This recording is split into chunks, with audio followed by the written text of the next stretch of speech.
I feel a bit disadvantaged because Caio is a very hard act to follow, I think.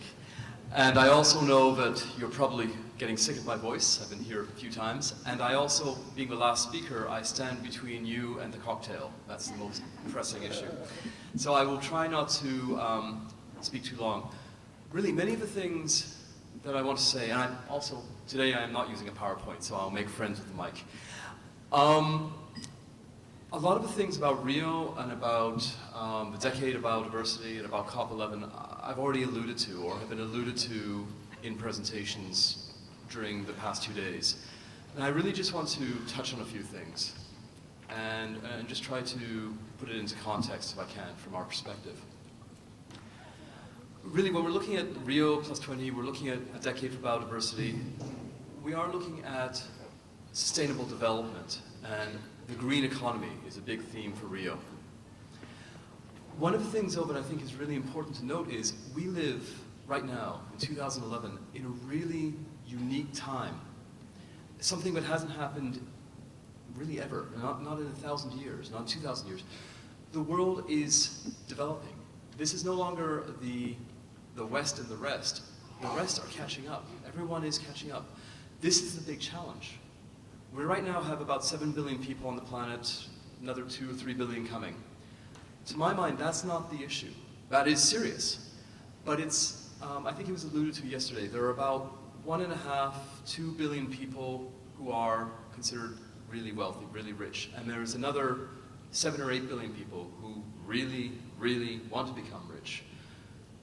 And that is going to add tremendous pressure to the environment and to biodiversity. And there is no way that anyone can say, you cannot do this. We've gone this far. You know, in North America, as most of you know, I'm Canadian. The Canadian government cannot say, well, we've done this, we've developed, we've gone where we want, and all of you, sorry, tough luck. It isn't going to happen. So it is imperative that we approach this collectively and sustainably. The green economy, for example, one of the major themes for Rio +20, is looking at sustainable development, poverty eradication, looking at simple things, new ways of developing while using fewer resources, eliminating perverse subsidies. So in other words, taking subsidies that are helping fossil fuel companies or companies that are really not incorporating some of those strategies and eliminating those and just making a level playing field. These kind of things are really important. This is vital for us moving forward. The Decade of Biodiversity, as was mentioned again yesterday, that we really didn't reach the targets we wanted to reach for 2010 for biodiversity. We missed them.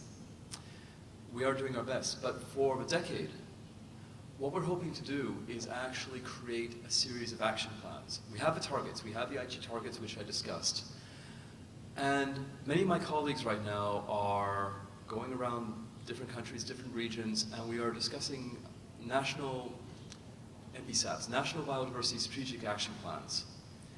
These are plans which are helping governments to incorporate the Aichi targets, incorporate the CBDs, conventions into their national plans. So every country will have reports and be expected to meet these targets. And it's not just governments, this is the entire society. We're encouraging civil society to do this. We're encouraging parliamentarians to get involved, youth, traditional, local communities, and in particular businesses.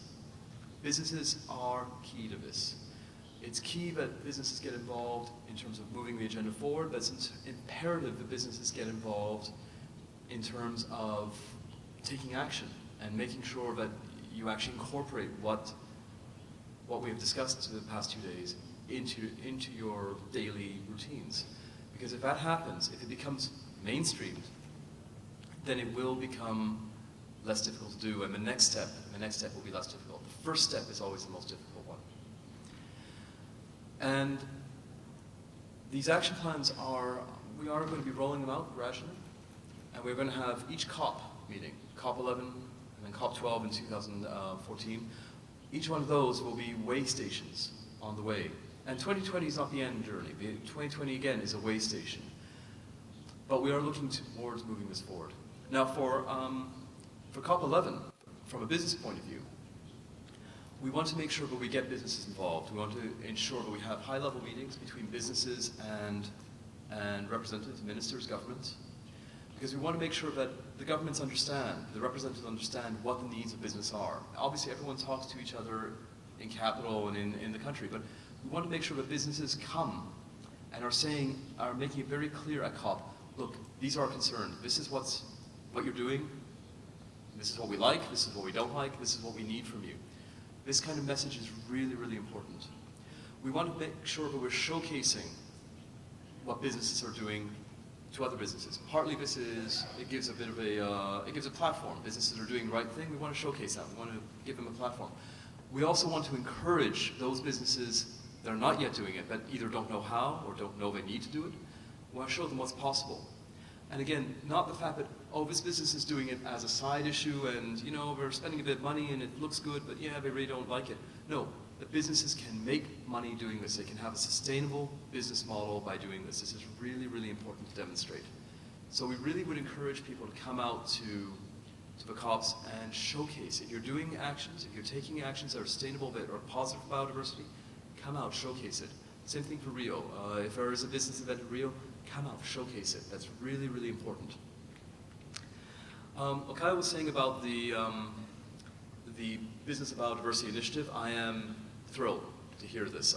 This is something that I came with the intention of actually we're hoping to facilitate these, because these kind of initiatives, calling them councils, for lack of a better word, but initiatives are fundamental, because the CBD is a small secretariat. We can only do so much. But if we can share the burden with national focal points and national councils, national initiatives that will help to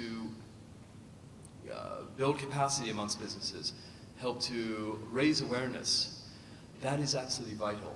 I'm going to be doing pretty much the same thing in South Africa next week, and hopefully we'll be getting this. We have a few of these initiatives already in place.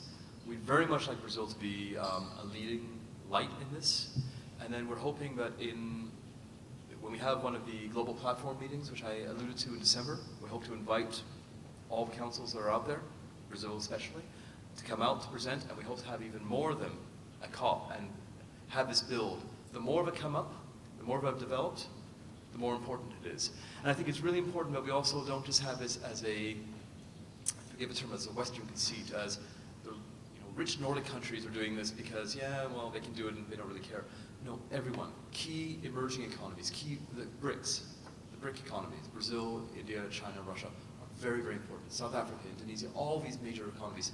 And also much smaller developing economies. We have a few of those. Rwanda, actually, is developing one. It's a very small country, but again, if they can develop this, it's an inspiration to many other countries that say, yes, anyone can do it. All countries can do it. It's really important that we have this across the board. I really want to leave people here, I think, with a bit of homework, I guess. I think I'm going to try to finish this fairly quickly, but I think there are a couple of things. First of all, don't come away from this seminar, from this 2-day workshop going, that was great, and I really like that, and now I'm going to go back to business as usual. No. Take what you've learned and really incorporate it. This is really important. Having these workshops is great. I get to fly over to Rio and spend time on the beach when it's not raining. I like it, but that's not the point. There has to be follow-up. This has to be done, and there has to be this step, and then the next step, and the next step, and the next step. But what I was talking about in terms of having these national workshops is a very important step. It's a very important follow-up. And linking this globally is really important. But really, it's up to you. You all have to try to take some action. We will help you. We will try to provide tools. We'll try to provide incentives. We'll try to provide whatever we can. But really, it's up to you. I think the other thing that's really important is these workshops today. This was a really good turnout yesterday and today, and I'd say we had maybe 200 people come out, which is great. But consider, in Brazil there are probably well over 1 million businesses, big and small. Around the world there are tens, hundreds of millions. If I try to reach every business by one of these workshops, then I think Sergio yesterday was referring to the geological ages it'll take a geological age before we get to everybody. We can't do it. This is where, again, you come in. What you're taking here today, what you're learning, if you can actually incorporate this and understand it and really appreciate why it's important, then pass this on. Pass this on to your customers. Pass this on to your suppliers. Reach down your supply chain. Reach out to your competitors. Reach out to your customers. Reach out to your stakeholders. Reach out to your competitors. Explain to them why this is important, why we need to do this. You have a better product, they have a better product, it doesn't matter. We want to work from a level playing field. That's what's really important.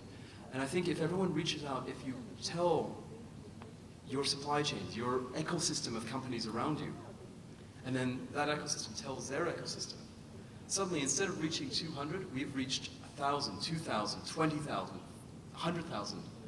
It can build really, really quickly. And that will build the interest. And there are resources galore. You don't have to be the experts. All you have to do is point people in the right direction. Point them to MED, point them to LIFE, point them to us, point them to any one of the other resources that are available in Brazil. Okay, I like to think of these workshops as, there's a Bruce Lee quote once, that you're like throwing pebbles into a pond.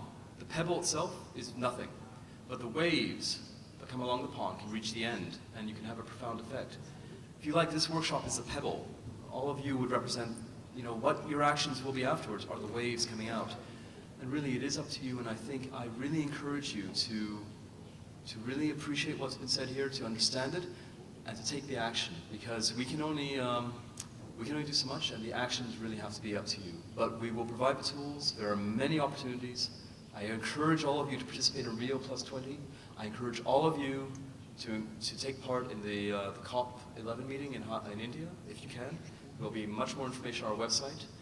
I've already mentioned to a number of you that we're having the global platform meeting in Japan next year. If anyone's interested in that, please let us know. We'd be happy to have people out. We're working on standards, we're working on guides, we're working on all sorts of things. If you're interested, if you want help, if you want information, contact us. We would love to hear from you, and trust me, you will be hearing from us again. Thank you very, very much for your attention.